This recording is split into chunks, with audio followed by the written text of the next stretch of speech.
सूर्य sir जब आए थे तो मैंने वेलकम किया था। मैम ही लेके आई थी, देविशा मैम उनकी जो वाइफ है। बट हाँ, मेरे को अपनी मोटिवेशंस मेरे को पापा से ही मिली। एक स्टैंप लग गया भाई, मैं कैप्टन का हेयर कट करा, वर्ल्ड कप जीता है, तो मैं तो स्टैंप लेके बैठ गया हूँ। नहीं, मैं पहले बिग बॉस देखता था, लेकिन देखो लड़ाइयाँ ही चल रही होती हैं, लड़ाइयाँ ही चल रही होती है। मनीषा रानी का जो बोलने का तरीका ना, वो वैसे ही हमें अपने आप ही हंसी आ जाती है। जैसे अब IPL भी स्टार्ट हो रहा है, मैं चाहता तो बहुत हूँ कि क्रिकेट खेलने जाऊँ। पहले तो मेरी एज इतनी छोटी थी, मेरे से कोई करवाता ही नहीं था। मुंबई जहाँ तक मुझे लगता है कि जो इंसान बहुत मेहनती होता है ना, उसी को एक्सेप्ट करती है, अदरवाइज बाहर फेंक देती है। अपना काम स्टार्ट किया था तो मैं 1000 रुपीज़ सैलरी पे था। कल को मैं ऐसे बात कर रहा हूँ, मेरे को पता नहीं कहाँ बिठा देंगे किसी के साथ। हाय, दिस इज सनी एयरपोर्ट और आप देख रहे हो मुझे बजुका पे। Keep watching. हाय, जो पहले स्वागत है आपका बजुका पर। कैसे हैं आप? All good, all good. आप कैसे हैं? एकदम बढ़िया। सबसे पहले तो ये जानना चाहेंगे, मॉर्निंग की शुरुआत कैसे की आपने आज? किस चीज़ की शुरुआत? मॉर्निंग। मॉर्निंग की। आज मॉर्निंग में उठा, अपना फ्रेश होके वर्कआउट किया, वर्कआउट करने के बाद पूजा की, एंड देन फिर अब ऑफिस पहुंच गया। वेल, बट अगर मैं ये पूछूं, कहते हैं ना कि जब हम सुबह उठते हैं तो सबसे पहले हमारा काम का ख्याल आता है कि हमसे क्या होगा नहीं होगा। आपको सबसे पहले आया था सुबह मॉर्निंग में उठ के कि अरे आज भी जाके काम करना है या आज रेस्ट है? नहीं, मैं अब बहुत खुश होता हूँ। मुझे ऐसा फील आता है कि जैसे मैंने आज कोई नई जॉब स्टार्ट की है। एक्साइटमेंट रहती है मुझे हर दिन नए लोगों से मिलने की, तो मुझे बहुत अच्छा लगता है जब मैं सुबह उठता हूँ। और दिमाग में तो रहता है, काम तो मेरे हमेशा दिमाग में रहता है, लेकिन हाँ, फ्रेशनेस रहती है, एनर्जी रहती है। वर्कआउट करूँगा, फिर इसके बाद पूजा करूँगा, फिर इसके बाद मैं ऑफिस जाऊँगा। फिर जाते ही मेरे को काफ़ी सारे क्लाइंट्स मिलते हैं, तो देन मैं फुल एनर्जेटिक मूड में जाता हूँ और काम करता हूँ। वेल, ऑफ कोर्स ये तो आपकी बात हो गई, बट सबसे पहले मैं शुरुआत करना चाहूँगी आपकी जर्नी से।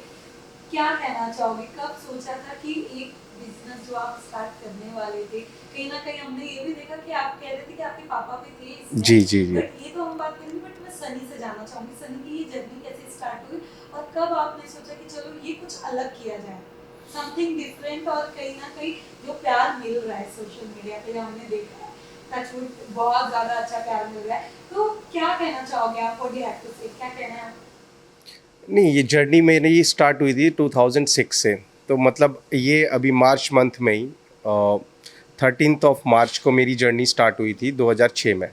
आज पूरे 20 साल कंप्लीट हो गए। मुझे सेलिब्रेट भी करना था, बट बिज़ी हो गया तो 20 ईयर का सेलिब्रेट नहीं कर पाया। बट हाँ, मेरे को अपनी मोटिवेशंस मेरे को पापा से ही मिली।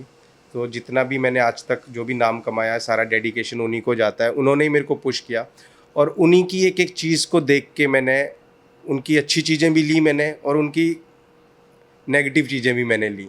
हर इंसान की नेगेटिव पॉजिटिव होती है, लेकिन पॉजिटिव चीज़ें मैंने ज़्यादा दी, नेगेटिव चीज़ें मैंने थोड़ा अवॉइड करा। बिकॉज़ क्या होता है ना कि जैसे ही उन्होंने रिस्पॉन्सिबिलिटी निभाई इतने टाइम से, वो फैमिली से बहुत दूर रहे। नेगेटिव चीज़ यही थी कि हम चाहते थे कि पापा साथ में रहे, लेकिन नहीं रहे साथ में। बट मेरे पास भी वही ऑप्शंस आ चुके थे, लेकिन मैंने फैमिली को नहीं छोड़ा। मैं अपने साथ ही लेके चलता हूँ। बट यहाँ 15 दिन मुंबई होता हूँ तब मुझे बहुत मिस करता हूँ, पर जैसे 15 दिन दिल्ली जाता हूँ तो मैं फैमिली के साथ होता हूँ। तो आई एम हैप्पी कि मैं अपनी जो पापा नहीं कर पाए वो मैं एटलीस्ट कर रहा हूँ, तो वो मुझे अच्छा लगता है। और मेहनत ही सिखाई उन्होंने शुरू से ही, और वो कंटिन्यू 20 साल से मेहनत कर रहे हैं। अब एक्चुअल में लगता है कि हाँ, अब कुछ नाम कमाया है। बिकॉज पहले तो यही लगता था कि बस चार दीवारी के अंदर काम करते रहते हैं कंटिन्यू, और अब जब सोशलाइज पता चलता है, लोग आते हैं, अरे आपका काम बहुत अच्छा है, हम यहाँ से आए, हम यहाँ से हैं, तो फील होता है कि नहीं, एक्चुअल में कुछ कमाया हमने। यस, बट यू नो, सबसे पहले एक ऐसी जगह से जो इतनी खूबसूरत प्लेस है हिमाचल प्रदेश, वहाँ से दिल्ली, दिल्ली से मुंबई, अगर ये सफ़र की मैं बात करूँ तो कैसे आप कब दिल्ली गए और कब दिल्ली से सोचा कि चलो एक और जगह जाके एक और चीज़ खोली जाए जो मुंबई है? और मुंबई, सबसे पहले मुंबई ने आपको कितना एक्सेप्ट किया, ये भी जानना चाहेंगे। बट हिमाचल से दिल्ली तक का सफ़र कैसा था? देखो, हिमाचल से मैं जिस घर में रहता था, जो मेरा घर है वो बिल्कुल पहाड़ों के बीच में है, और उसके आसपास 1-2 किलोमीटर तक कोई घर भी नहीं है। ठीक है, तो मतलब वहाँ पे वॉकिंग जाने में भी प्रॉब्लम होती थी, तो ऐसी जगह से मैं आया था। बट मेरे पापा ने हमें एजुकेशंस बहुत अच्छी दी, उन्होंने पढ़ाया। तो मतलब ये होता है ना कि एक इंसान होता है कि वो सोचता है कि यार मैं ये जोड़ूँ, मैं ये जोड़ूँ, तो उन्होंने जोड़ने से ज़्यादा करंट सिचुएशन देखी कि मैं अपने बच्चों के लिए करूँ करंट, जोड़ना बाद में देखा जाएगा। तो जैसे ही उन्होंने किया, हम धीरे धीरे बड़े होते गए, तो हम भी सपोर्ट करने लगे। एंड देन एक टाइम ऐसा आया कि हम सारी फैमिली फुलफ़िल हो गई, बट इसके बाद फादर चले गए मेरे। तो एक टाइम था जब मैंने अपना कॉलेज भी छोड़ा था इसी चीज़ के लिए। मैंने फर्स्ट ईयर क्रॉस किया था और देन इसके बाद रिज़ल्ट ठीक नहीं आया। पापा ने बोला कोई ज़रूरत नहीं है पढ़ने की। और देन मुझे भी रियलाइज़ हुआ कि अब मेरा वो टाइम है स्टैंड होने के लिए पापा के साथ। तो मैंने वो सारी चीज़ें छोड़ी एंड देन इस इंडस्ट्री में आ गया। मैंने पूछा था पापा से कि पापा मेरे को ये शौक़ है काम करने का जैसे आप करते हो। तो बस उस टाइम पे विल्स फैशन वीक होते थे, तो उससे मैं थोड़ा इंस्पायर हुआ देख के ये लाइफ़स्टाइल की, मुझे ऐसी लाइफ़स्टाइल जीनी है। बट वो दिमाग में एक गोल रखा कि बस अब इसी को पकड़ना है, इसके अलावा कुछ नहीं देखा। कोई दोस्त कोई और कोर्स कर रहा है, कोई आईआईटी, आईटीआई, कोई एचएम कर रहा है, मोस्टली ऐसे ही करते थे हमारे। कुछ दोस्त मेरे आर्मी में हैं, कुछ नेवी में हैं, बट स्टिल मैंने ये लाइन पकड़ी और मैंने इसी को ही चूज़ किया। देन दिल्ली में 2006 में मैंने एंटर किया। 2 साल बहुत स्ट्रगल रहा। 2009 में मैं as a proper hair stylist, पहले एक असिस्टेंट हेयर स्टाइलिस्ट की तरह काम किया मैंने। बिकॉज कभी भी आप किसी को भी काम, पहले तो मेरी एज इतनी छोटी थी, मेरे से कोई करवाता ही नहीं था। सब ये बोलते थे ना कोई बियर्ड है ना कुछ है, यार ये कर भी लेगा। तो थोड़ा सा अपने अंदर ही ये लगता था कि नहीं यार बहुत छोटे हैं अभी इस काम के लिए। लेकिन पैशनेट होके काम किया, दिल्ली में कंटिन्यू काम किया। इसके बाद मैं आउट ऑफ कंट्रीज़ भी गया, काफ़ी जगह गया। मैंने वहाँ पे जो भी अर्निंग थी अपनी, मैं अपनी एजुकेशन पे लगाता रहा। एंड देन इसके बाद फादर मेरे चले गए, एक्सपायर हो गए। और देन इसके बाद धीरे धीरे फैमिली की रिस्पॉन्सिबिलिटी और बढ़ी, और मेहनत करी। फिर और मेहनत करने के बाद फिर एक टाइम आया कि अब शादी कर लो भाई। फिर शादी की। फिर मेरी वाइफ भी बहुत सपोर्टिव है। मेरे 2 ब्रदर हैं छोटे, वो भी इसी फील्ड में आए भाई को देख के, और हम तीनों मिल के काम करने लगे। एंड देन एक अच्छी जर्नी, एक अच्छा नाम बनाया हमने अपने प्लेटफॉर्म पे। फिर जब सब कुछ ठीक था तो फिर कोविड ने हमें सिखाया कि भाई कुछ कर लो, दुनिया का कुछ पता नहीं है। तो उस टाइम पे तो यही एक चीज़ चल रही थी सबके माइंड में। तो देन विल स्टार्ट किया, अब मैं किसी के लिए काम नहीं करूँगा, अब मैं अपने लिए करूँगा जो भी करूँगा। तो देन सनी एयरपोर्ट की इनोवेशन हो गई 2020 में। तो हमने एक साथ स्टार्ट किया, 5 लोगों के साथ मैंने स्टार्ट किया अपना सनी एयरपोर्ट। एंड देन टचवुड आज 100+ है मेरे पास। तो दिल्ली किया। दिल्ली करने के बाद मैंने अपना स्कूल भी खोला। फिर मेरे दिमाग में ये आइडिया आया कि जो मतलब ये चीज़ें तो मेरे दिमाग में पहले से चलती आ रही थी कि मुझे ऐसे से विज़न बनाना है अपना, बट वो एक राइट टाइम का वेट कर रहा था मैं। तो वो राइट टाइम आया, फिर मैंने अपना स्कूल खोला। फिर वहाँ से बच्चों को पढ़ाना स्टार्ट किया, उन बच्चों को एजुकेट किया। कोशिश की कि जो ब्रिलियंट जो बच्चे बहुत अच्छे हैं उनको ऐसी अपॉर्चुनिटी मिले। तो फिर मैंने सोचा कि उन लोगों को ही अपने ही सैलून में जॉब प्रोवाइड करूं। तो 2-2 3-3 साल का एक्सपीरियंस किया। जो बच्चा ब्रिलियंट था वो मेरे साथ जुड़ गया। कई जो अच्छे थे वो कई अपनी फैमिली के सैलून्स में काम किया, या कहीं जहाँ अलग अलग स्टेट में रहते थे वहाँ काम किया। तो बस ऐसे सनी एयरपोर्ट स्कूल की भी शुरुआत हुई। देन विल कि हम मेहनत पूरी करने लगे। सारी टीम जो मेरे बच्चे थे वो जितने भी मेरे पास काम करें, जिन्होंने भी सीखा, वो भी बहुत डेडिकेशन से होके हम सुबह से लेकर शाम तक कंटिन्यू काम करते हैं। फिर हमने सोचा कि यार अब कहीं और जगह एक्सपेंड करते हैं। फिर मैंने ट्राई किया गुरुग्राम की तरफ। देन सडन नहीं कोई बुलावा था भाई, नहीं बात बन रही थी तो नहीं किया। एंड देन सडन एक बार मुंबई से मेरे पास एक क्लाइंट आई, उन्होंने मेरे को बहुत पुश किया, नहीं तुम्हें मुंबई स्टार्ट करना चाहिए। एंड देन हमने भी रियलाइज़ किया कि मेरे पास मुंबई से भी काफ़ी सारे लोग आते हैं। बिकॉज एक आउटलेट एक ऐसी जगह है, दूर दूर से कोई हेयर के लिए सोच के आएगा तो इट्स वेरी डिफ़िकल्ट, टाइम निकालना, फ़्लाइट करना। तो देन हमने सोचा कि यार हो सकता है आए हूँ। और मैं मुंबई आज तक कभी नहीं आया, मैं फ़र्स्ट टाइम मुंबई में आया हूँ। बल्कि मैं अब तक 20 कंट्रीज़ बाहर जा चुका हूँ, सब पूरे वर्ल्ड में घूम चुका हूँ, लेकिन मुंबई कभी नहीं आया।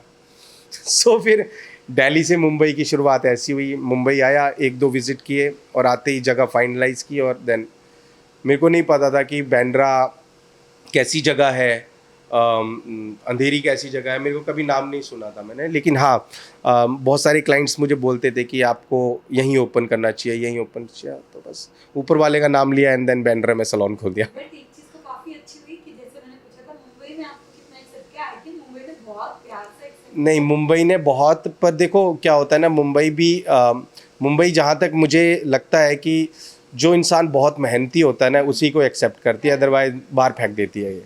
सो मैंने भी बहुत स्ट्रगल किया इस 1 साल के अंदर। कुछ हेल्थ इश्यूज़ भी होने लगे बिकॉज हर 15 डेज ट्रैवल करना इट्स क्वाइट डिफ़िकल्ट, और अपॉइंटमेंट शेड्यूल इतना 2-2 3-3 महीना वेटिंग का पैक रहना, मतलब आपका ना पर्सनल लाइफस्टाइल ख़त्म हो जाता है। अब मैं यहाँ पे काम कर रहा हूँ, अब 15 दिन बाद दिल्ली में काम करूँगा, तो कोई ऐसा स्पेस नहीं है जिसमें मुझे रेस्ट करने को मिलता है। बट एक डेडिकेशन है, नहीं करना है। तो आज मुंबई में मैं 15 दिन रहता हूँ, तो वो फुल डेडिकेशंस के साथ करता हूँ। मुझे लगता है कि ऊपर वाला इतनी ताकत देता है मुझे, और इतने सारे लोगों का प्यार मिलता है, और एक ही चीज़ रहती है मेरी, बस मेहनत और एक राइट गाइडेंस करना लोगों को, कि कहाँ पे हेयर इंडस्ट्री हमारी चल रही है, कहाँ पे हम लोग गलत कर रहे हैं, कहाँ अच्छा कर रहे हैं। तो बस वही मोटिवेशन लेके काम कर रहा हूँ। जैसे कि अभी आपने कहा कि आपका स्कूल भी है, जो हमने भी देखा है, जी। बट मैं ये जानना चाहूंगी उसमें कभी कभी ऐसा होता है कि लोगों को सीखना होता है बहुत सारे, बट कुछ लोग पैसे पे नहीं कर पाते या दे नहीं पाते। तो कभी ऐसा कोई इंसिडेंट आपके साथ हुआ है जिसने आपसे ये कहा हो कि सर मैं उतना तो नहीं कर सकता, बट मुझे ये सीखना है, और आपने उन्हें प्यार से वेलकम किया है कि चलो ठीक है हम इस बार कर देते हैं आपका? देखो ऐसा moment? नहीं, ऐसा मोमेंट तो देखो मे बी अभी तक तो मुझे ऐसा कोई मिला नहीं, बट समहाउ क्या होता है ना कि हर लोग ना रियल नहीं होते। देखो आप किसी पे भरोसा नहीं कर सकते। अगर मैं अपने कपड़े ऐसे पहन के जाऊंगा, या मैं ऐसा मुंह बना के जाऊंगा, रोऊंगा, मतलब इट्स फील, मुझे कई बार ऐसा लगता है यार लोग इतना फेक क्यों करते हैं। मेरे साथ भी ऐसा इंसिडेंस हुआ था। मैंने देखा कई लोग आते हैं, जैसे सर एक बार आपका मैं फ़ैन हूँ बहुत, आप प्लीज़ मेरे साथ एक पिक्चर्स क्लिक करा लो। तो इंसिडेंट्स मैं आपको बता रहा हूँ, इसलिए मुझे ना थोड़ा ट्रस्ट नहीं बैठता किसी के ऊपर। मैं तो हमेशा मैं पूजा पाठ बहुत करता हूँ, मैं दान भी बहुत करता हूँ, तो पर मैं उतना दिखाता नहीं। पूजा मैं दिखाता हूँ इसलिए हूँ क्योंकि मुझे लगता है कि यार ये हमारा जो कल्चर है ना, ये लोगों तक पहले आप उसके ऊपर वाले के ऊपर हमेशा अपना भक्ति बनाए रखो। तो मैं दिखाता हूँ। मैं ज़्यादा दान इसलिए नहीं दिखाता कि वो मुझे थोड़ा फेक लगता है कि यार तुम किसी को चीज़ें बांट रहे हो, दिखा रहे हो कि मैंने ये बांटा है, मैंने ये बांटा।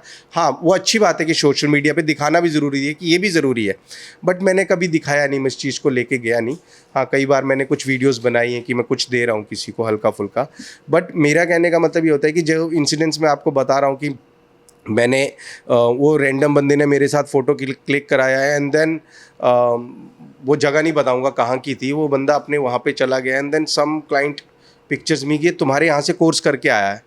मैंने बोला यार मैंने तो अभी तो एकेडमी भी प्रॉपर स्टार्ट नहीं की, अभी तो मेरा 1-2 बैच ही निकले हैं, तो वो बच्चे तो याद रहेंगे मुझे। मैंने बोला नहीं, मेरे यहाँ से तो कोई नहीं है ऐसा कोई बंदा। कह रहा नहीं है देखो, तो उसने वो एक सर्टिफिकेशन मेरा ऐसे ही डुप्लीकेट करके साथ में लगा दिया। तो मैं तो थोड़ा सा ऐसे शॉक्ड हो गया। मैंने यार ये लोग क्या कर रहे हैं, मतलब ये लोग ये दिखा रहे हैं कि मैंने सनी एयरपोर्ट से एजुकेशन ली है, एंड देन मैंने ये कोर्स कंप्लीट किया। मैंने कहा मैम मेरे पास तो ऐसा नहीं है कोई स्टूडेंट। तो जब से मैंने देखा बच्चे बहुत तेज़ हैं, ऐसा नहीं है। और देन हाँ, मेरे में ये ज़रूर है कि मैं किसी को एकदम लोड नहीं डालता कि आप इतने पैसे दो। मैं एक इंस्टॉलमेंट भी बना रखा है हमने हर मंथ का, कि आप ऐसे धीरे धीरे करते हो, क्योंकि मुझे भी पता है मैम कि मैंने कैसे पैसे जोड़े थे, और कैसी प्रॉब्लम्स मैंने फेस की थी बाहर कंट्री में जाके। उनकी लैंग्वेज भी नहीं, कोई अरेबिक बोल रहा है तो वो समझ नहीं आती थी हमें भी, तो मैंने भी बहुत मुश्किल से कैच किया इन चीज़ों को। और जो भी मैं उस टाइम पे कमाता था, तो जैसे मैं आपको बताऊं कि जब मैंने अपना काम स्टार्ट किया था तो मैं 1000 रुपीज़ सैलरी पे था। तो एक अच्छे वे पे मैं जब छोड़ा मैंने, तो एक बहुत अच्छी अमाउंट पे मैंने सैलरी छोड़ी थी अपनी। बट मुझे वो स्ट्रगल याद है कि मैं कैसे जोड़ता था अपनी घर की इंस्टॉलमेंट, बाइक की इंस्टॉलमेंट, ये सब चीज़ें, और घर हिमाचल भी पैसे भेजना। तो जो भी अर्निंग बचाता था वो मैं अपना एजुकेशन पे लगाता था। तो मतलब आप ये सोचो कि अगर मैं दिल्ली भी रहता हूँ तो मैं आज तक मेरे घर के मुश्किल से 2 किलोमीटर तो कुतुब मीनार है, मैं वहाँ पे नहीं जा पाया आज तक। मतलब मैं दिल्ली, मतलब मेरा वही है, सलोन, घर से सलोन, सलोन से घर। थोड़ा सा कभी यार दोस्तों के साथ इधर, वो भी वेडिंग से पहले कभी पार्टीज़ वगैरह कर ली। अदरवाइज़ अब जो मेरा लाइफस्टाइल इतना एक्टिव है, अगर कहीं पार्टीज़ पे भी गया तो ऐसे जाऊंगा बस देखने के लिए कि हाँ मैं आया हूँ, दैट्स इट। तो लाइफस्टाइल धीरे धीरे बढ़ा, और एजुकेशंस भी धीरे धीरे मैंने अपनी बड़ी की, और बच्चों के ऊपर मतलब अपने ऊपर एजुकेशन पे ज़्यादा मैंने स्पेंड किया। तो आज मैं जिन बच्चों को जो सिखाता हूँ मैं यहाँ पे, तो मुझे ये फील होता है यार ये वाला चीज़ मेरे टाइम पे क्यों नहीं थी। क्योंकि आज जितनी सारी एजुकेशन हम अपने बच्चों को सिखाते हैं तो बच्चा शुरू से लेके एंड तक फुलफिल हो जाता है। मतलब वो कभी भी कहीं पे भी जॉब करेगा तो उसको ये फील नहीं होगा यार ये तो मेरे को सिखाया ही नहीं। तो हम उस लेवल पे बच्चों को सिखाते हैं। और इंसिडेंट्स में अब यही है, अब कभी एक आधी बार मैंने गिव अवे स्टार्ट किया था, तो एक बच्चे को हमने पढ़ाया था जिस जिस गिव अवे में, दैट्स इट, वही था और तो कुछ नहीं था। एक बहुत अच्छा एग्जांपल भी आपने कहा कि जो इंसिडेंट आपके साथ हुआ था, वेल अभी के टाइम पे जो एआई का यूज हो रहा है, मैं आपसे जानना चाहूंगी सबसे पहले तो आप कैसे देखते हो, क्योंकि जैसे अभी एक जन ने मिसयूज किया, ऐसे बहुत सारी चीजें 100% आपने होता देखा होगा। कि मिसयूज हो रहा है। आप कैसे देखते हो ये सारी चीजों को आज के वक्त में, क्योंकि लोग एआई का सही इस्तेमाल करने के बदले बहुत ज्यादा गलत इस्तेमाल हुआ जा रहा है अभी हमारे इधर, तो आप क्या कहना चाहते हैं? सी देखो एआई, अब आने वाले टाइम में इससे ज़्यादा बड़ी टेक्नोलॉजी और भी आएंगी। ठीक है, अब मैंने वही एक इंसिडेंस और हुआ था, मैंने सूर्य कुमार सर का हेयर कट करा था, एंड देन वो किसी ने उनके बाल वो पिंक कर दिए पूरे, एंड देन सब बोल रहे हैं ये ऐसा लग रहे हैं ऐसे लग रहे हैं। मैंने यार मैंने तो पिंक नहीं किए, मैंने तो नॉर्मल कलर किया था।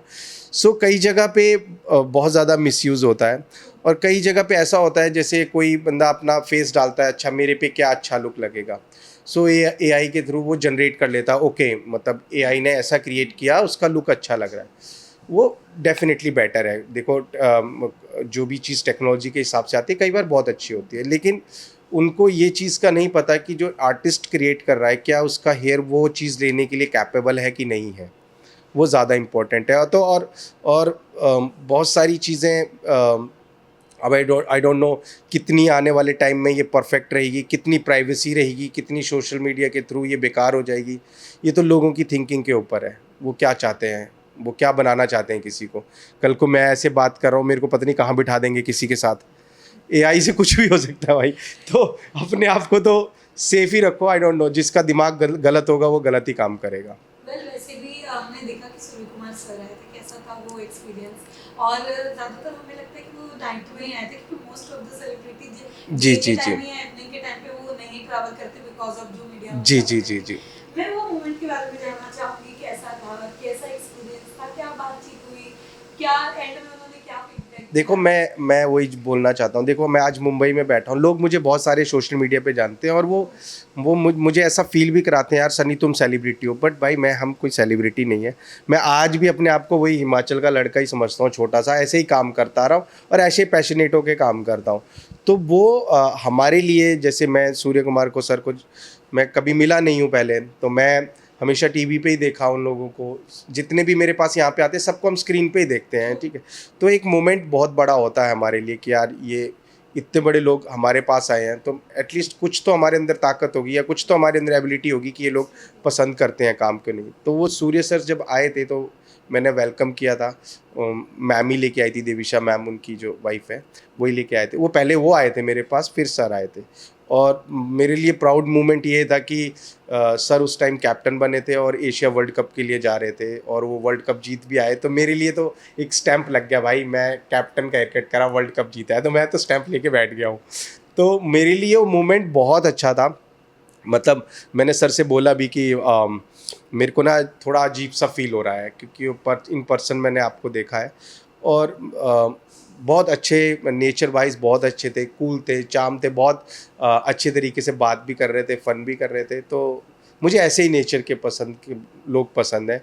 आई डोंट नो मीडिया में क्या चीज़ें बाहर दिखाते हैं, कौन बंदा कैसा है, लेकिन जिन जिन लोगों से टचवुड में आज तक मिला हूँ वो सब खुश हैं, मतलब सब हैप्पी हैं, एवरीथिंग इज़ फाइन। बट कोई ऐसी बातचीत हुई कि सर आप इनसे मतलब कभी मिलेंगे तो मेरी बात करना, क्योंकि कहते हैं ना कि क्रिएट एक में हम किसी से भी मिलते हैं, बट एक ऐसा होता है हमारा जिसे हम बहुत ज़्यादा पसंद करते हैं, तो आपका कौन फेवरेट है क्रिकेट? नहीं, मैंने तो कभी ऐसा नहीं बोला कि कभी उनसे मिलवा देना, ये नहीं। मेरे लिए वही सबसे बड़ा प्राउड मोमेंट था कि मैं सर के पास आया हूँ। और मैंने उनको बोला था, जब मैं उनसे बात कर रहा था, मैंने बोला मेरे को सर ऐसे शिवरिंग सी हो रही है, मुझे वो वाला मैच याद आ रहा है जब आपने कैच पकड़ा था और वो जीते थे हम T20 वर्ल्ड कप का। तो वो मोमेंट मेरे को बार बार ऐसी याद आ रही थी। सो डेफिनेटली मेरा मन होता है बहुत काम करने का, लेकिन देखो क्या होता है ना कि कभी भी कोई भी बड़ा स्टार होता है, उस किसी के पास टाइम नहीं होता है कि वो 10 दिन वेट करे, 15 दिन। उनका तो है कि आज मौका मिल गया। और ये लोग अपनी ग्रूमिंग पे भी इतना टाइम नहीं देते हैं, इनको तो लगता है बस अभी प्रैक्टिस करनी है, ओके बाल थोड़े लंबे हो गए, ओके शॉर्ट कर दो, कट कर दो। कभी कभार ऐसा लकी होता है कि यार हमें टाइम मिल गया। मेरा फेवरेट क्रिकेटर कौन है? देखो मुझे जब मैं स्टार्टिंग से जब मैं क्रिकेट मुझे एक्चुअल में एक और चीज़ बताऊँ ना, जब बचपन में थे तो शौक था मेरा भी ये कि मुझे क्रिकेट प्लेयर बनना है। तो मैं वीरेंद्र सहवाग का और सचिन तेंदुलकर का बहुत बड़ा फ़ैन था। मतलब बस वो अगर आउट हो गए ना, मैं मैच करना देखना बंद कर देता था। तो मतलब इतना क्रेज़ी था शुरू-शुरू में।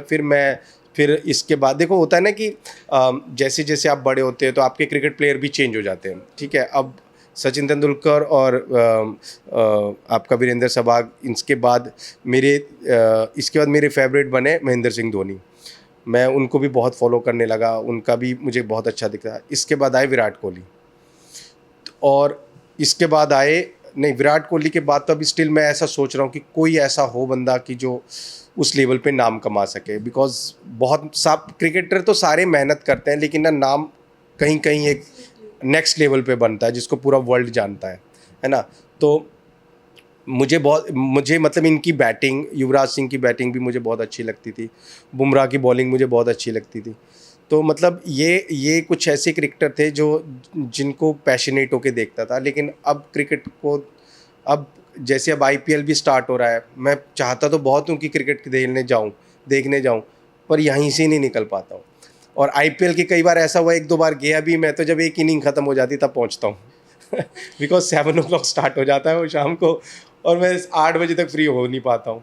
तो कई बार ऐसा हुआ कि एंड तक पहुँचा हूँ, लेकिन अपनी तसल्ली के लिए कि नहीं भाई मैं देखने गया तो हूँ। आईपीएल में कोई टीम है फेवरेट जिसे आप सपोर्ट करते हो, ये जीतना चाहिए, इस बार इनके हाथ में आना चाहिए? कि आईपीएल में यार दिल्ली जीतनी चाहिए एक आधी बार तो। दिल्ली को बहुत टाइम से सोच रहे हैं, एटलीस्ट दिल्ली को तो एक बार सबको मौका दिया जाना चाहिए कि एक बारी टीम उतरे। तो दिल्ली भी आनी चाहिए, पंजाब भी आनी चाहिए, और तो सब अच्छे हैं। बैंगलोर अब जीत गया पिछले साल, सो अब दिल्ली और पंजाब का नंबर आना चाहिए। वाह, तो मतलब अगर इस बार दिल्ली जीती तो जाओगे आप देखने नेक्स्ट ईयर? किसका? आईपीएल को? नहीं, मैं तो अभी भी मौका ढूंढ रहा हूँ अभी कि मैं अभी मुंबई का मैच होगा तो शायद जाऊँ मैं। पर आई डोंट नो यहाँ क्लाइंटेज कितना टाइम लगता है, बिकॉज कलर वगैरह में टाइम बहुत ज़्यादा लगता है। तो कई बार ऐसी चीज़ें होती हैं कि अपनी जो आपकी एक्साइटमेंट है कहीं जाने की, वो छोड़नी पड़ती है। मेरे साथ हुए हैं बहुत बार ऐसी चीज़ें भी कि बिकॉज ऑफ रश मैं अपनी बहुत सारी मोमेंट खो देता हूँ। वेल चलिए, ये तो हो गई क्रिकेट की बात, बट ऐसे काफी सेलिब्रिटी है जिनका आपने प्रॉपर कहते हैं ना उन्हें ग्रूम किया है, मतलब उनका हेयर इतना अच्छा किया है कि शायद मैंने जहाँ तक देखा रिस्पॉन्स अच्छे मिल रहे, प्यार अच्छा मिल रहा है। पर मैं ये जानना चाहूँगी, ऐसा मोमेंट जो सबसे पहले सेलिब्रिटी आए और आपको मतलब आपने उनसे मुलाकात की और इतना सारा प्यार मिला, उन्होंने जाते वक्त उन्हें यकीन नहीं हुआ कि उनका बिफोर आफ्टर इतना अच्छा हुआ है, वो कौन है? यार ऐसा तो मुझे सोचना पड़ेगा बड़ी डेप्थ में लेके। लेकिन हाँ, मुझे जब रेमो सर आए थे यहाँ पे, तो मुझे वो वाला मोमेंट भी बहुत अच्छा लगा था रेमो सर का भी, क्योंकि उनको भी हमेशा हमने टीवी पे ही देखा है। और मुझे नहीं पता था कभी लाइफ में ऐसे मिल पाऊँगा, लेकिन अचानक जब आए वो यहाँ पे और मैंने उनका कट एंड कलर किया था, तो उनको भी बहुत पसंद आया। और मुझे भी थोड़ा ऐसा लगा यार नहीं, जो बंदा क्योंकि रेमो सर का जो मतलब क्राफ्ट है ना, वो थोड़ा फंकी भी है, मतलब वो थोड़ा स्टाइलिस्ट रहते हैं। तो एक स्टाइलिस्ट बंदे को एक स्टाइलिस्ट लुक क्रिएट करना, और वो तो मैं आई नो कि वो इतने साल से इंडस्ट्री में उन्होंने पता नहीं क्या क्या कराया होगा अपने हेयर में। उन्होंने सारे कलर भी करा चुके होंगे, सारे कट भी करा चुके होंगे। तो मुझे वो थोड़ा अच्छा लगा था कि यार मैंने कुछ किया तो रेमो सर को अच्छा लगा। सो वो मोमेंट बहुत अच्छा था रेमो सर के साथ। और सबसे ज़्यादा खुशी कब मिलती है? जब जब कोई इंसान पहली बार अपने आप का मेकओवर करा रहा है, वो चाहता है कि यार अब मुझे चाहे मूवीज़ में जाना हो, चाहे मुझे कोई जॉब के लिए जाना हो, तो वो मोमेंट सबसे अच्छा होता है कि यार वो अपने आप को ऐसे लेके आया था और उसका ट्रांसफॉर्म करके ऐसे कर दिया। एक मोमेंट वो बहुत अच्छा लगता है मुझे। और एक मोमेंट वो लगता है कि जब कोई बंदा करा करा के इतना सैड हो रखा है, उसको समझ नहीं आ रहा कि उसको करना क्या है। और जब एक राइड गाइड करके मैं उसको ये चीज़ें बताता हूँ कि ये चीज़ें ऐसे करो, और देन उसका हेयर उस लेवल तक ले जाता हूँ कि वो ऐसा फ़ील आए कि उसको नई ज़िंदगी मिल गई हो बालों को, वो मोमेंट मुझे बहुत अच्छा मिलता है। तो चाहे वो देखो एक एक एक सेकंड में, मतलब एक 4 घंटे 5 घंटे में तो कोई चीज़ ठीक नहीं होती, इट्स टेक टाइम। बट जब कभी बंदा बोलता है ना 5-6 महीने बाद आके, यार आपने ये चीज़ बताई थी, एंड देन मैंने वैसे ही फॉलो किया और आज मैं बहुत खुश हूँ अपने वालों से। तो ये मुझे ऐसा फ़ील आता है कि यार मैंने किसी का, क्योंकि ये हेयर भी ऐसा होता है ना, इंसान को डिप्रेशन में भी ले जाता है ना। और बॉयज़ में तो फ़र्क नहीं पड़ता, बाल उड़ के कोई फ़र्क नहीं पड़ता यार, कोई दिक्कत नहीं है, रफ एंड टफ है। लेकिन गर्ल्स में ऐसा होता है, अगर डेंसिटी कम हो गई, बाल चले गए, तो वो फीलिंग डिप्रेस्ड, यार कोई ना कोई कमी चल रही है। और दो लड़कियों को अच्छा ही लगता है बाल ऐसे हाथ मारना, तो वो मोमेंट ही ख़राब हो जाए, हाथ मार के हेयर फॉल हो जाए, तो वो बंदा डिप्रेशन में चला जाएगा। तो जब हम कभी ऐसी हेयर की लाइफ को सेव करते हैं, तो वो मेरे लिए बहुत एक्साइटेड होता है।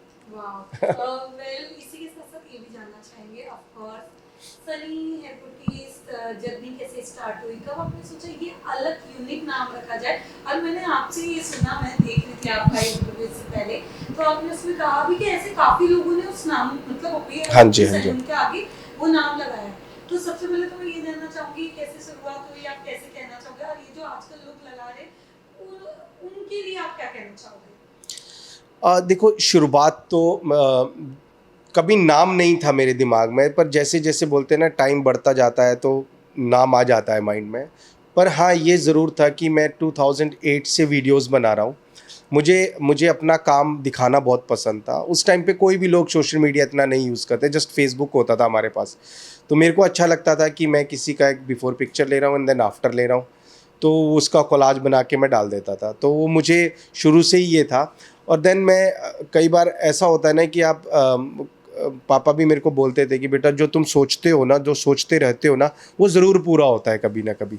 तो मैं ऐसे ही अपने मन में, जब शाम को पापा आते थे, जब सो जाते थे वो, उनके पैर वैर दबा के उनको आराम से सुला देता था मैं। फिर माइंड अपनी नींद लाने के लिए मैं सोचता रहता था, यार मैं ना एक दिन ऐसा बनूंगा, एक दिन ऐसा बनूंगा, मेरे पास लोग यहाँ से आएंगे, मेरे पास लोग वहाँ से आएंगे, मेरा नाम वहाँ। और आज भी मैं यही सोचता हूँ। तो मेरा वो थिंकिंग ना आज भी वैसी है। तो वो सोचता रहा कि मैं, मेरे पास लंदन से आएगा, कोई वहाँ से आएगा, बोलेंगे नहीं मुझे सन्नी के पास ही जाना है, मुझे सन्नी का। तो वो दिमाग में चलता रहा।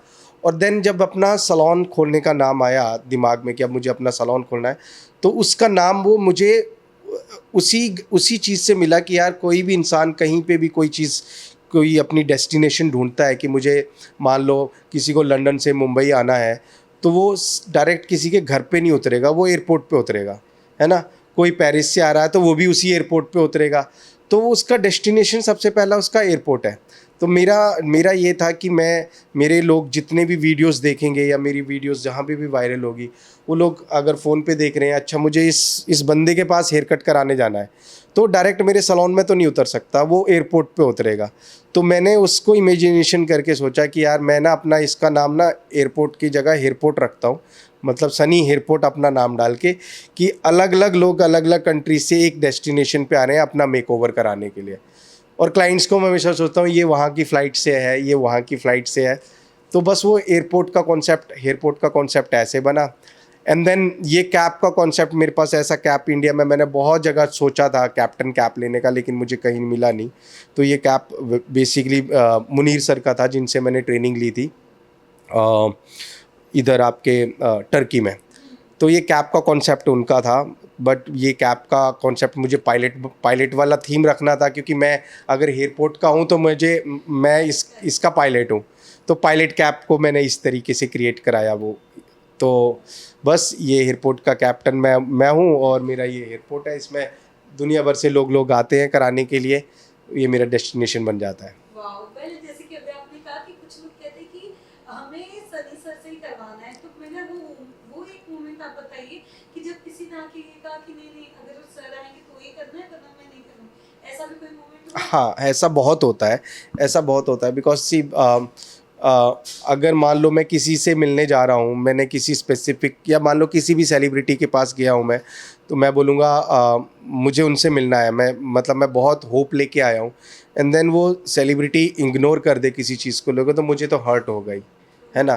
तो डेफिनेटली मैं समझ सकता हूँ इन चीज़ों को कि किसी को हेयर मेकओवर कराना है, एंड देन मैं बोलूँ कि नहीं कर पाऊँगा आपका। देखो मैं भी अपने टाइम में बिज़ी रहता हूँ, बट हाँ मैं इतना ज़रूर कर देता हूँ जितने मेरे अंदर कैपेबिलिटी है कि एटलीस्ट उनसे बात करके, कंसल्ट करके उनको अपनी टीम के मेंबर से करा देता हूँ।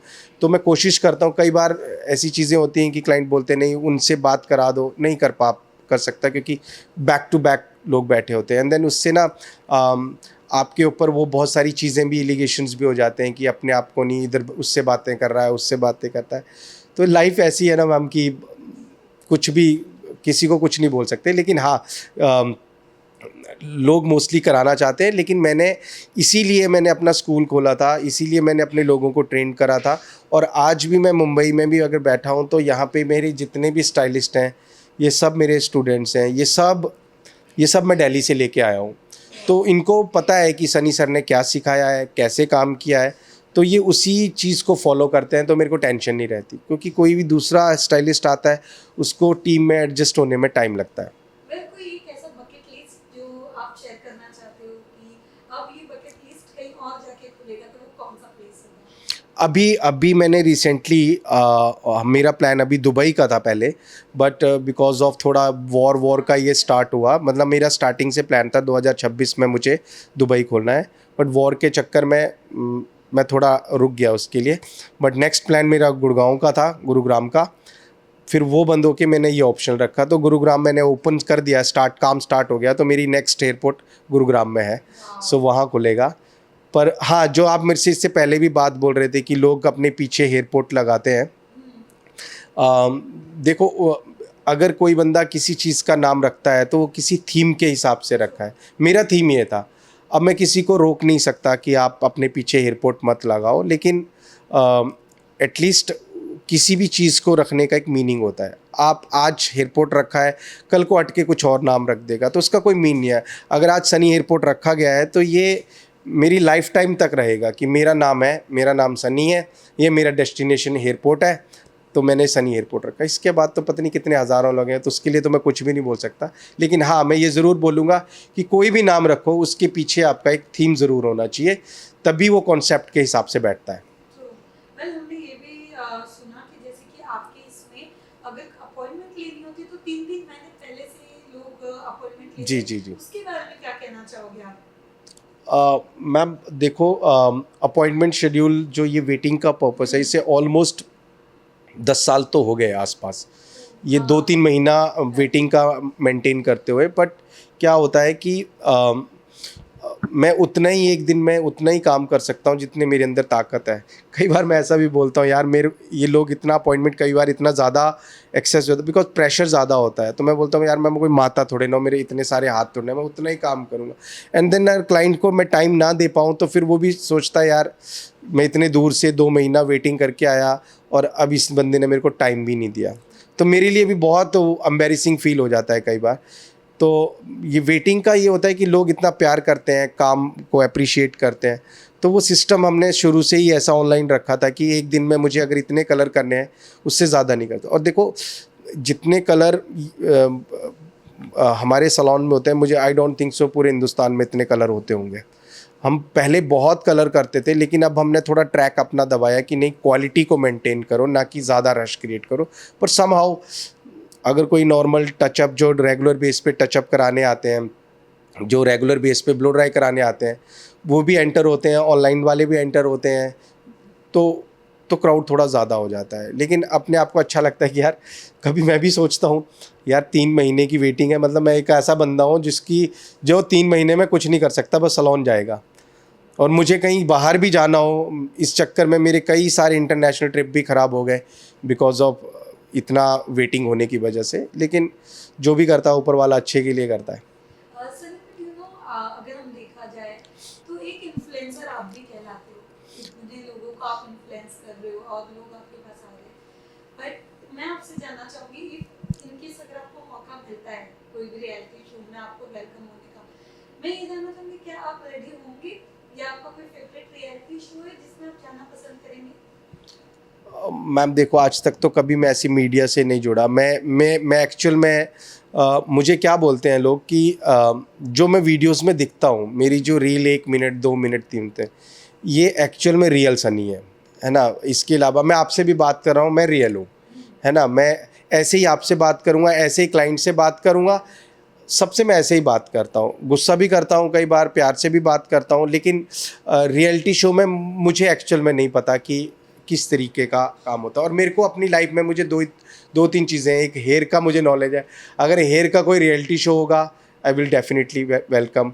अगर कोई स्पोर्ट्स का होगा तो मैं थोड़ा स्पोर्ट्स पर्सन भी हूँ, उसमें भी मैं डेफिनेटली करूँगा कि यार सबको एक मौका तो करूँगा लाइफ में, कि अगर कभी मौका मिला तो मैं डेफिनेटली उसके ऊपर वर्क पर करूँगा। अगर बिग बॉस आ गया या फिर आजकल द 50 चल रहा है, अगर ये सारी चीजों का अगर आपको मौका आए तो क्या आप ये सारे में भी जाना चाहोगे? बिग बॉस में भी देखो, बिग बॉस में भी टास्क होते हैं, और मेंटली भी और फिजिकली भी टास्क होते हैं, और 50-50 में।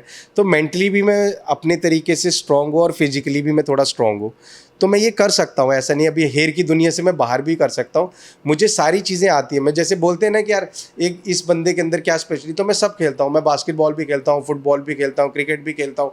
तो मैं जितना भी मल्टी टास्क होता है मैं वो कर लेता हूँ, और कभी मौका मिलेगा तो मैं डेफिनेटली जाऊँगा। वाओ! फिर थोड़ा बहुत बिग बॉस देखा है कभी आपने? हाँ, कोई हाँ। भी एक सीजन? नहीं, मैं पहले बिग बॉस देखता था, लेकिन समहाउ क्या होता है ना हमारे घर में, कहते हैं कि यार जब भी देखो लड़ाइयाँ ही चल रही होती हैं, लड़ाइयाँ ही चल रही होती हैं, और एक चीज़ के ऊपर लड़ाई, जहाँ पे लड़ाइयाँ देख रही हो घर में भी लड़ाइयाँ स्टार्ट हो जाएंगी। तो इसलिए मैं पहले देखता था, बट फैमिली के साथ नहीं, अकेले देख लेता हूँ। कौन सा सीजन आपका फेवरेट था? देखो, जब मैंने सिद्धार्थ शुक्ला वाला देखा था, वो बहुत एग्रेसिव वाला बिग बॉस था, वो वाला मुझे अच्छा लगा था। एल्विश भाई वाला भी अच्छा था, आपका प्रिंस भैया का भी बहुत अच्छा था। तो ये कुछ मैंने देखे थे जो जिनको लेके मुझे थोड़ा सा बिग बॉस थोड़ा और अच्छा लगा था। लेकिन हाँ, बट बहुत ज़्यादा लड़ाइयाँ हो जाती है ना, तो जब फैमिली के साथ आप नहीं देख सकते हो, और अकेले में मेरे को टाइम मिलता नहीं है। ओके। यही। वेल चलिए, मतलब हम कह सकते हैं कि कभी भी बुलावा आ सकता है और हम भी हमें नजर आएंगे टीवी पे। नहीं, बट मैम मैं हेयर इंडस्ट्री में ही अच्छा हूँ, क्योंकि मेरे को जो काम ज़्यादा। क्योंकि आजकल अगर आपने देखा होगा तो इन्फ्लुएंसर्स को बहुत ज्यादा ऐसे मौका मिल रहा है, जी, और जी। बहुत सारे अपनी चीजों को और भी जगह पे, क्या पता आपको भी ये मौका मिले, हो सकता है इन हाँ, चीजों जाऊँगा, से। फिर मैं अपनी पायलट कैप पहन के जाऊँगा। तो ये स्टेप वहां पे भी नहीं उतरेगा? नहीं उतरेगा, ये मेरा भी ये लोगो बन गया। मैं कहीं पे भी बाहर जाता हूँ, मैं कैप पहन के ही जाता हूँ। तो मतलब कहीं भी किसी क्लब में, किसी पार्टीज़ में, कहीं पे शो हो रहा है, कहीं पे भी जाता, तो ये मेरा एक लोगो बन चुका है, और मुझे पर्सनली अब ऐसा फील आता है कि यार मैं कैप्टन हूँ, हाँ। तो मुझे अच्छा लगता है पहनना। वाओ! वेल, साथ ही साथ ये भी जानना चाहूंगी, इन्फ्लुएंसर्स वर्सेस एक्टर के बीच में आजकल बहुत सारे सोशल मीडिया पे आप देख रहे होंगे जी, जी। कि काफी ऐसी बस चल रही है, लड़ाइयाँ हो रही है। मैं आपसे जानना चाहूंगी, आप कैसे देखते हो इन सब चीजों को? एज एन इन्फ्लुएंसर भी आपके पास आते हैं, एक्टर्स भी आते हैं, तो कभी ऐसा होता है वो ये इन्फ्लुएंसर है, एक्टर है, ऐसा वाली कोई फीलिंग्स होती है? यार देखो, मैं तो ज़्यादातर कंट्रोवर्सी देखता हूँ इन लोगों की। मैं तो बोलता हूँ कि भाई यार, अब I don't know this the social media hype या क्या है ये, आपस में कहीं ऐसा है कि आपस में दोनों यार दोस्त की तरह बैठे हो और बाहर जाके लड़ाइयाँ स्टार्ट हो जाए। तो कुछ नहीं होता भाई, मीडिया का मुझे कुछ पता नहीं चलता कौन आपस में कैसे कैसे रहता है। हम तो देखो, हम उनको खाली स्क्रीन पे देखते हैं, और जो भी दिखाया जाता है हमें स्क्रीन पे दिखाया जाता है। तो कोई भी एक बोलते हैं ना, एक क्लिक देना, यार ओ इसने इसके साथ लड़ाई कर ली, या इनका इसके साथ आर्गुमेंट, तो मीडिया में मोस्टली यही दिखाया जाता है, लड़ाइयाँ ही दिखाई जा रही है, पर वो कहीं प्यार से बात कर रहे हैं वो नहीं दिखाया जाता। तो वो चीज़ें मैं ऑब्जर्व भी करता हूँ मीडिया के थ्रू भी। अब क्या सच है क्या झूठ है, वो तो इन पर्सन, अगर कभी मेरे साथ कभी ऐसा हुआ तो मैं तो खुल के बोलूँगा, भैया मैं तो अच्छा था इसके साथ, हाँ यहाँ पर हमारी अंडरस्टैंडिंग खराब हुई, यहाँ बुरा बन गया। तो वो तो तब पता चलेगा जब वो लाइफ जियोगे। तो बट सोशल मीडिया की बात भी चल रही, तो मैं ये जानना चाहूंगी, जैसे अभी आजकल आप देख लो कि ट्रोलिंग, बैड्स कमेंट बहुत सारे सोशल मीडिया पर आने लग गए। अगर आप अच्छा करो तो भी, बुरा करो तो भी।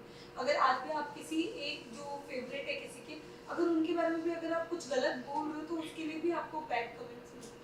आज के वक्त में आप सोशल मीडिया कैसे देखते हो? आपके लिए सोशल मीडिया क्या है और आप इसे कैसे देखते हो? देखो, सोशल मीडिया का तो मैं ना दो टाइप में ऑब्जर्व करता हूँ। एक जो बंदा रियलिटी दिखाता है, मैं नॉर्मल कहीं पे किसी भी पार्टीज़ में हो, मेरी कोई पिक्चर्स क्लिक कर रहा है या मेरी कोई वीडियोस क्लिक कर रहा है, वो डाल रहा है अच्छा यार ये सनी है, इसको डाल दिया, उसने मेरे मोमेंट कैप्चर किए, मैं डांस कर रहा हूँ या कुछ भी कर रहा हूँ, सो उसने वो रियलिटी दिखा दिया, राइट। और एक मीडिया ऐसा भी होता है कि यार वो ना बस वो ढूंढेगा जहाँ पे इसने मुंह बनाया हो, या जहाँ पे वो ऐसा लग रहा है किसी को घूर के देख रहा हो, तो ना वो मीडिया डेंजर है। वो मीडिया वो ऐसा दिखाता है कि भाई ये बंदा, यार कई बार ऐसी चीज़ें भी होती है ना कि मान लो आप किसी की डेथ हो गई, वहाँ गए हो और आपने हल्का सा मूवमेंट ऐसे करके लिया, मतलब ऐसा फील आया कि तुम हंस रहे हो, और उस पे नीचे लिख देंगे ये बंदा, इस बंदे को इतना नहीं समझ आ रहा है कि इसमें भी ये कर रहा है, हंस रहा है। तो ये कहीं ना वो मीडिया गलत लेवल पे ले जाता है, बिकॉज ऑफ एक एक एल्गोरिथम उठाने के लिए कि यार बंदा बार बार नोट करेगा ये क्या है, पर वो ये नहीं देखता कि वो बंदा कितना ट्रोल हो रहा है उस चीज़ के लिए। और कई बार कोई बंदा ऐसा भी हो जाता है कि वो कुछ वर्ड गलत बोल देता है मीडिया के सामने, बोलना कुछ और चाह रहा है लेकिन उसको मिक्स एंड मैच करके कभी बार मीडिया ऐसा दिखा देता है कि इसने सच में गलत बोल दिया एडिट होके ना, तो देन वो भी थोड़ा मुझे डेंजर लगता है। इसलिए मैं कभी मीडिया के सामने ऐसे कभी आया भी नहीं हूँ, और कभी हम इतने बड़े हैं भी नहीं कि भैया मीडिया के सामने आए, तो अपने काम में खुश रहते हैं, हम उसी को ही आगे ग्रोथ करते हैं। अब मैं आपसे भी बात कर रहा हूँ, और प्लीज़ अगर मैं आपसे कोई बात कर रहा हूँ ना, मैंने सारी चीज़ें अच्छी बोली हैं। But of course Gauahar Khan भी आपके पास आए थे, कैसा एक्सपीरियंस था, क्या कहना चाहेंगे? नहीं, गौर मैम बहुत स्वीट है, बहुत अच्छे तरीके से उन्होंने बात की। अभी बेबी भी हुआ उनका, तो मैंने उनको चीज़ें भी समझाई बहुत अच्छी कि मैम ऐसी ऐसी चीज़ें, ये चीज़ों की प्रॉब्लम आती है, पर डेफिनेटली उनका सेकंड बेबी है तो उनको पहले से ही पता है। तो कई बार कई चीज़ें होती हैं ना, जब कोई फर्स्ट टाइम ऐसे अडॉप्ट कर रहा है बेबी और बेबी हुआ है, तो मैं गाइड भी करता रहता हूँ कि ये चीज़ें नहीं करनी है आपने। पर उनको सारा चीज़ का नॉलेज था जो मैंने उनको बताया, उनको सब पता, बोलने में बहुत स्वीट है। मैं उनसे एक बार एक शादी पे मिला भी था पहले, जब मैं वेडिंग पे काम करने के लिए गया था। तो ओवरऑल उनके साथ बहुत अच्छा एक्सपीरियंस रहा था मेरा। मनीषा रानी भी आई थी, थोड़ा उनके बारे में, उनकी मस्तियाँ बहुत वाहियात मनीषा रानी को तो एकदम जोक निकालती हैं वो बहुत अच्छे वे में भी बोलती हैं, और उनका जो बोलने का तरीका है ना, वो वैसे ही हमें अपने आप ही हंसी आ जाती है। तो वो कुछ भी बोलेंगी तो मतलब मस्त नेचर है, बिंदास वाला नेचर है। मोमेंट जो आपके साथ उन्होंने किया, क्योंकि बेसिकली हमने हमेशा उनको देखा है, वो सबसे पहले यही पूछते कि आपकी शादी हुई है कि नहीं। आपसे ये सवाल हुआ है कि नहीं नहीं, मेरे से नहीं हुआ। मेरे ख्याल से उनको पता भी होगा, शायद हो सकता है उनको पता है, क्योंकि मैं अपने इंस्टा पे अपनी बेटी की फ़ोटो बार बार वीडियोस डालता रहता हूँ, छोटा सनी एयरपोर्ट करके। सो ऐसा नहीं, लेकिन हाँ मेरा ज़्यादा इतना नहीं हुआ, क्योंकि मैं जैसे बात करता हूँ तो मैं focus only on the hair की ये चीज़ें। बट हाँ, मैं मजाक से ज़्यादा सीरियस होके ज़्यादा बात करता हूँ जितने भी क्लाइंट्स हैं। बिकॉज कोई क्लाइंट ऐसा होता है ना जो 15-15 साल से है मेरे साथ, तो चलो मैं एक फ़नी मोमेंट ले लूँगा। लेकिन कोई क्लाइंट ऐसा है कि जाके मेरे पास अभी फर्स्ट टाइम आया है, सेकंड, जैसे मनीषा मैम अभी सेकंड टाइम आई है मेरे पास कलर कराने। तो आपका हाँ, जो अभी बात कर रहा था, हाँ वो सीरियस मोमेंट की, मतलब कई बार हम थोड़ा सा मीडिया में दिखाने के लिए थोड़ा सा कैजुअल भी हो जाते हैं, लेकिन मोस्टली मैं उनको मीडियम मतलब सीरियस मोड पे ही सिखा रहा था, ये चीज़ें गलत हैं। कई बार मैं क्लाइंट्स के ऊपर गुस्सा भी कर जाता हूँ कि आप लोगों को मैंने इतनी बार समझाया ये गलत है, फिर भी आप लोग ये काम करते हो। तो ऐसी चीज़ें मनीषा मैम को भी मैंने समझाया, इस चीज़ें की जो आप कलर मांग रहे हो वो मत लो, जो दूसरी दुनिया करा रही है वो अलग है, आप अलग हो। आप अगर इस चीज़ में चलेंगे तो क्या अच्छा होगा क्या बुरा होगा, तो मेरा काम है राइट डायरेक्शन देना। हाँ में हाँ मिला के तो सारे ही काम कर लेते हैं। ट्रू। जी। सो लास्टली, आपके जो इतने प्यारे फैंस हैं, जो इंस्टाग्राम पर इतना प्यार देते, यूट्यूब पर इतना प्यार देते, तो उनके लिए क्या मैसेज देना चाहेंगे? नहीं, मैं सबसे यही बोलूँगा कि जितने भी लोग मेरे को कमेंट्स या लाइक्स जितने भी, देखो एक वही ज़रिया है, कमेंट्स या लाइक या मैसेज डाल दिया कि करना है, तो अगर वो मेरे काम को बहुत करते हैं, उन सबका प्यार ऐसे ही मिलता रहे।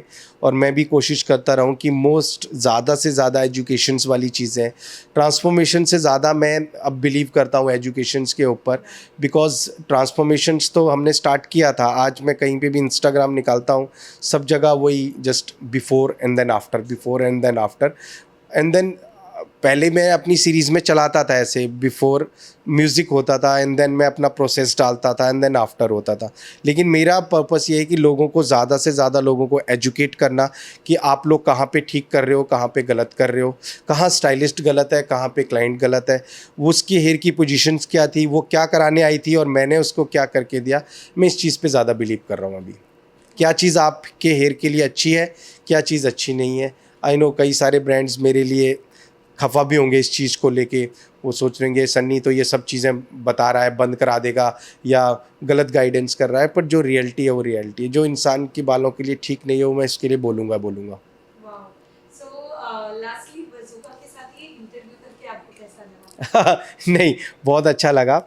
मुझे नहीं पता था कि मतलब मैं आपसे बात कर रहा हूँ कि क्या आप क्या पूछोगे भाई। कई बार ऐसी चीज़ें हो जाती है ना, बंदा हाँ चुप हो जाता है, यार इसका क्या जवाब दूं। लेकिन चुप वो बंदा होता है जिसको डर लगता है कि वो गलत है कहीं पे। तो मैं तो बिंदास हूँ कि आप मुझसे जो पूछोगे, और आपने भी मेरे से वही चीज़ें पूछी जो एक प्रैक्टिकल मीडिया को पूछना चाहिए।